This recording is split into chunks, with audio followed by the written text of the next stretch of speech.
Well, hello everybody, and welcome back to Julie's Orchids. So today, I thought we would do another Saturday morning orchid chat and chores. I've kind of gotten started a little bit already in putting some of the phals onto the cart to take them over for watering. So I thought I'd kind of discuss my plans for winter watering of my collection as I grow indoors. There is some changes that you make for your plants in winter. You'll notice with the cold and the drop in the temperatures, everything slows down or comes to a complete and grinding halt in regards to growth or new growth patterns. And growing indoors, you do get a bit of that. I do try to allow for seasonal changes, as some orchids do require a seasonal change and a dormancy period, and others don't. But we'll kind of go through that today, and as per the norm, we start off with watering the phals in the living room. And as I mentioned, we can see that I'm already starting to load the cart up with some phals, but I've got a few things opening up for us today, and this here is just a no ID phal that I got from the corner deli. Pretty little yellow one. This is the first flower to open on its little side branch from its original spike. And then down here, I'm quite happy to say that my known phal equestris has bloomed. And here's our little flowers on those. Now I'll put a link up in the top corner here to the other phal equestris that I had, the one that was mislabeled from Flask, and that one is there. I left the tag on it because it was mislabeled as Phalaenopsis aphrodite, but that one is actually Phalaenopsis equestris variety leucopsis, and this one is equestris, and I need to look up what variety this one is. So I'm pretty tickled that I have two phal equestris, but of two different varieties. So we'll give a wander over here and have a look in the watering bucket. And yes, watering buckets, super exciting. But you notice I've got nothing else on the cabinets. There's no calcium, magnesium, no fertilizer, nothing is going into the watering today. And that'll pretty well go for, well, until spring. Then they'll start getting supplements back. So we're just, like I said, going to start off watering the phals. I'm going to finish loading up the cart and get the first group of phals in for their soak, and I'll be right back. Now, one thing you guys are going to notice about my phals is that after 2 or 3 years of recovering these phals that I bought in rescue mode from the corner deli, we're finally getting some payoff for it. So as you've already seen, this one back here, its flower spike from last time branched and is opening again, but it has not made a new one. But I've got 1, 2, 3, 4 spikes of phals in just this little group right here. I think we counted earlier that there was 9, but guys, you can tell that it's gonna get real pretty at Julie's Orchids here in the near future.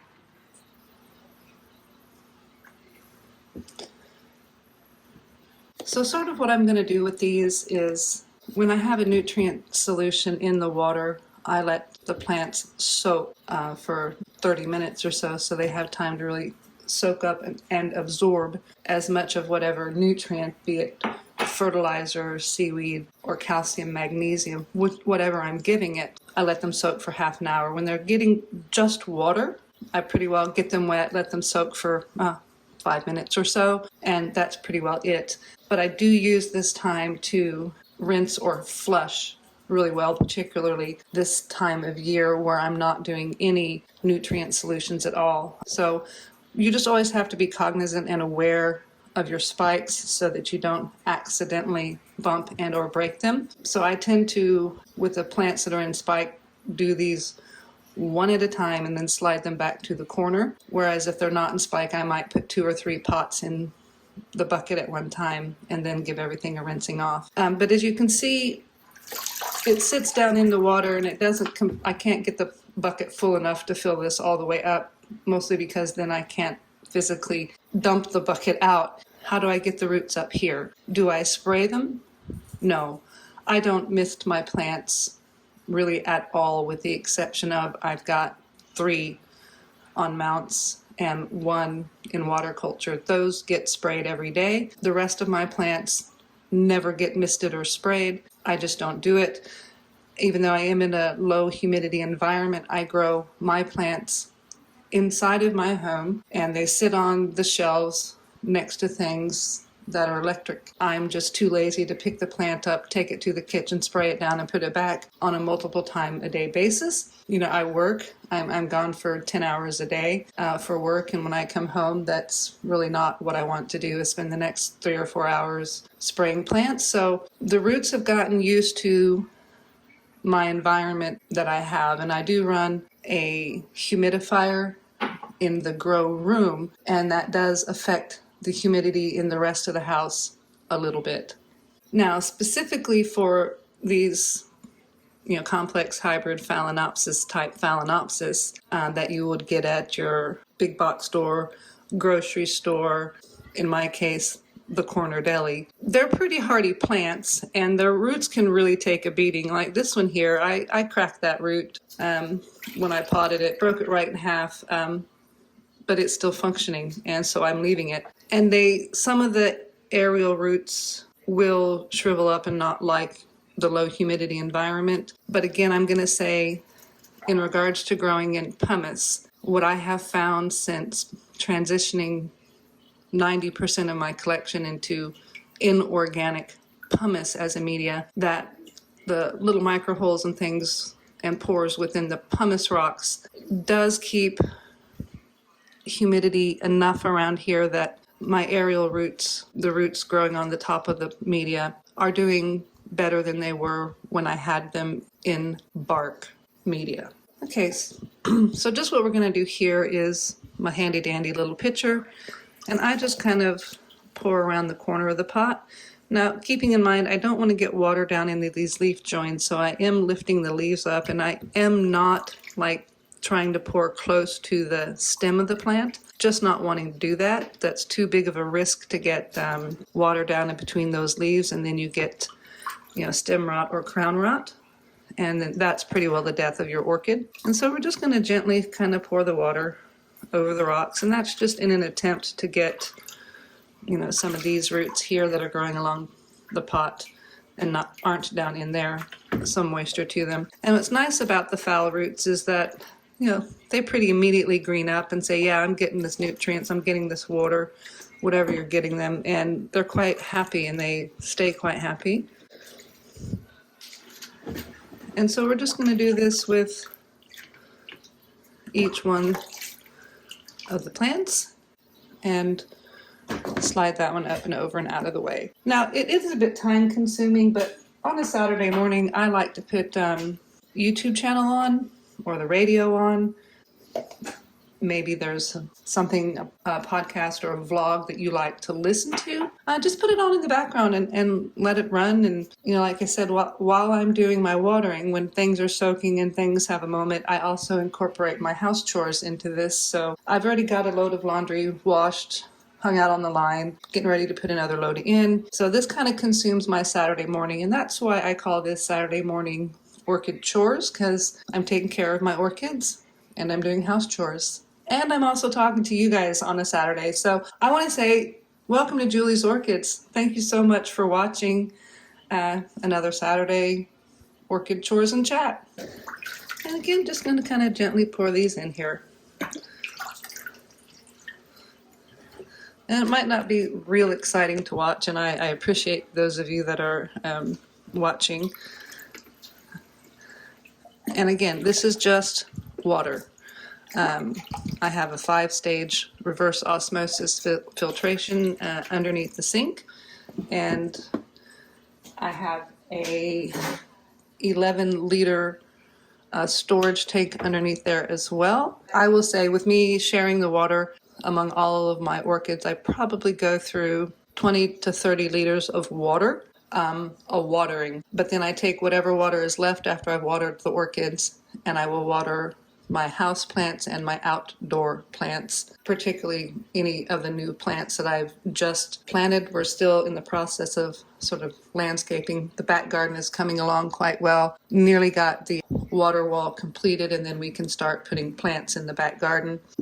And the hope is once the back garden is done, that I can start putting some of my Australian natives, like my dendrobiums and my sarcochilus, outside, because, well, I live in Australia. I might live in Western Australia, and those are Eastern Australian plants, but I think, the sun and all that will translate hopefully well enough for the plants. We'll see if I don't kill them all once I move some of them outside. So do keep up for that one, because I'm hoping come springtime that Julie's Orchids will become an indoor-outdoor growing channel as opposed to only growing indoors. We'll see. I'm a little bit nervous about it because the things that I've tried to grow outdoors here in Western Australia have all suffered hugely from pests, because I don't know what's going on with my neighborhood, but the white flies, the caterpillars, and the pests out there are unheard of.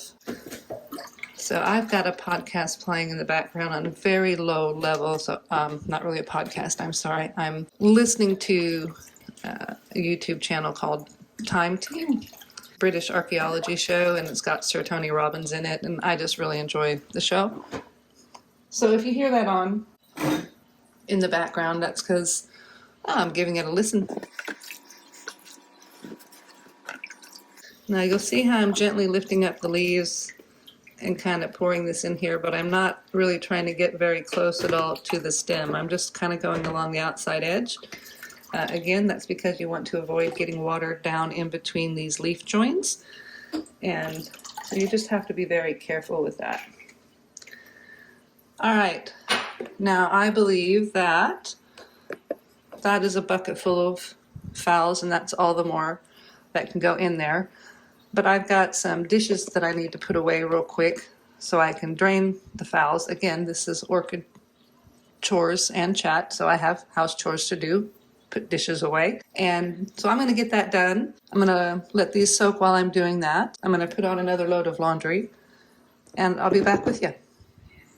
So we've got the first set sort of dripping and draining, and I let them sit like that for 10-15 minutes. But I wanted to point out my Phal Stewartiana. This is a species, but look at how big that spike is. I mean, that's a huge spike. We've got lots of nice buds coming. But you heard me mention earlier that your store-bought Phalaenopsis complex hybrid roots are pretty okay with lower humidity, but that's not so the case with your species. I don't know if you can see the wrinkles and the divots on that root. Phal Stewartiana is a species Phalaenopsis, and I do find that species, anything species, be it Phalaenopsis, Encyclia, if it's a species orchid, that they're going to be a bit more finicky and particular in their needs than your complex hybrids. Now we have here what is believed to be a species Phal philippinensis, by looking at the leaves, but it is technically a no ID. I received it with no tag, but it's made this one spike, and it's already branching here and here, and it's growing a little bit wonky, so I'm hoping this will kind of come out and I can hook it somehow onto here, but I'm interested to see what this one's flowers look like. Now, Phal philippinensis and Phal Stewartiana are both phals that I bought flasks of, because a year and a bit ago I could not find these in adult plants, and then of course I buy the flask and then you find the adult plants. That's how that works. But let's go have a look at some of the babies of this particular Phal philippinensis and Stewartiana. Now, right there we have my baby Phal Stewartiana that I've been growing from flask since January of 2022, and these are going pretty good. They're getting almost adultish style leaves going. Got some nice roots and roots down into the pot. And here is Phal philippinensis, and look at the size of that root coming off here. We've got a new little leaf coming off there. And again, this one was December of 2021 that I deflasked that. So these are coming along really quite nicely. I've sold several of them. I've got a few more that are getting ready to go up for sale. And we'll just zoom in here and have a look at Phal equestris. All right, well, I need to get back to being busy and getting all of these orchids watered. I've taken the moment to dust off the shelf. When I get them emptied out, I do always take a moment to dust off the shelves because Happy sheds a lot, and there's a lot of fur and dust, and I don't like those on or around the plants. I think that helps to invite things like scale and thrips and whatnot. So every time that I water and I empty the shelves off, I give them a dusting down. And again, that's part of the orchid chores and chat. Idea here is to work smarter and not harder. While everything is emptied, wipe it off. And now it's time to start putting these guys back on the shelves. So those guys can drain and those guys can go back in and get their drink. So while we've got everything soaking, I thought I'd come into the office and show you the few orchids that I have growing in the office. Pardon my lights. But these are my Catasetinae types. These ones are not going to get watered today. I bought that one from Ray Taylor, a member of one of the local orchid societies. That's Fred Clarkiar After Dark. It's already lost a leaf or two. It's going into dormancy. This was the little Cloesia that I received as a gift from Rob. It's should be really dormant right now, but again, it was given to me in active growth when it should have been starting into dormancy. That one got a trickle of water last week, but I'm trying to somewhat force it into dormancy, and I'm putting them here so that they get the natural sunlight because we are getting much shorter days. And this is my species Catasetinae planiceps. This one was a Julie goof up. I didn't get it into dormancy quite as quickly as I should have. Last year, it has not started showing any signs of going into dormancy yet, so I've given it a little touch of water last time, but it grew all of these through this one this year, and I'm hoping it will start going into dormancy because we're pretty late in the season for these two to be going into dormancy. These ones will get no water today at all whatsoever. Eventually, I'm hoping in the next month, because we're rapidly running out of winter for these dormancies to happen, that they're just gonna not get any water at all until next spring when their new growths, assuming I haven't killed them, come and they get roots down into the pot that are at least, 5-6 inches long. So that's the Catasetinaes. And here we're having a look at my two species native Australian orchids. This one being Pterostylis curta, native to the eastern states of Australia. I already know that I've done wrong by this one. It came out of dormancy and I did not give it enough light. That is why it is so tall and leggy. These leaves should be really close to the soil, but I'm seeing what I think are flower spikes coming up on this one. I was told by a viewer that it might be hard for this one to support its flower spikes, so we'll see. Pterostylis curta, we already know Julie has not done right by this one, but it's still being a trooper. It's growing along. Here is my pride of place. This is a native Western Australian spider orchid. No, I did not illegally go out into the bush and dig it up. It was a present, and it was purchased from the Friends of King Park Nursery. It is a primary hybrid, and when I got it, it was a single leaf. Now, Western Australian orchids are pretty weird in that they usually don't have a lot of foliage. They're not that impressive of a looking plant. So when this thing shot up 1, 2, 3, 4 leaves, that tells me that my single plant here has propagated itself into 4 new plants this year. So I'm exceedingly happy about that. And you think, how do you know that, Julie? Because caladineas have one leaf and one flower spike, and that's it. We're going to have 4. Now, this is a primary hybrid that was created by Kings Park. I am unsure if it's a natural primary hybrid as well or just a man-made one. I did not get it in flower. I got it with a single leaf. I'll put a link here. So I'm super happy to see that this one is going well. I've got these sitting right by a west-facing window, and it will get pretty good light that'll just come right from this aspect and just beat down on these. Now you can see up here with my fern that it burns. The sun burns those leaves, but these ones can take it. This area here gets bright, but no direct sun, but very bright light, but no direct sun. These ones get direct burning death ray, Western Australian sun, because yes, the sun here is like very intense. Be looking hopefully in, I'm guessing, a few more months for some flowers on my Western Australia primary hybrid Caladinia. Super excited to see those. First time blooming for me is this species Orchids odorata. I'm pretty happy to see the blooms on this one. I was terrified I was going to lose it because it got a pretty bad case of spider mites. But we got them all healed up, and it's put out this very nice little flower spike. With this being named Orchids odorata, I would have expected it to be very strong in fragrance, but you really, for me, I have to stick my nose pretty well right into the flowers to get a whiff of them. But they have a nice, sweet, fruity smell. I can't say like Skittles, more like Fruit Loops.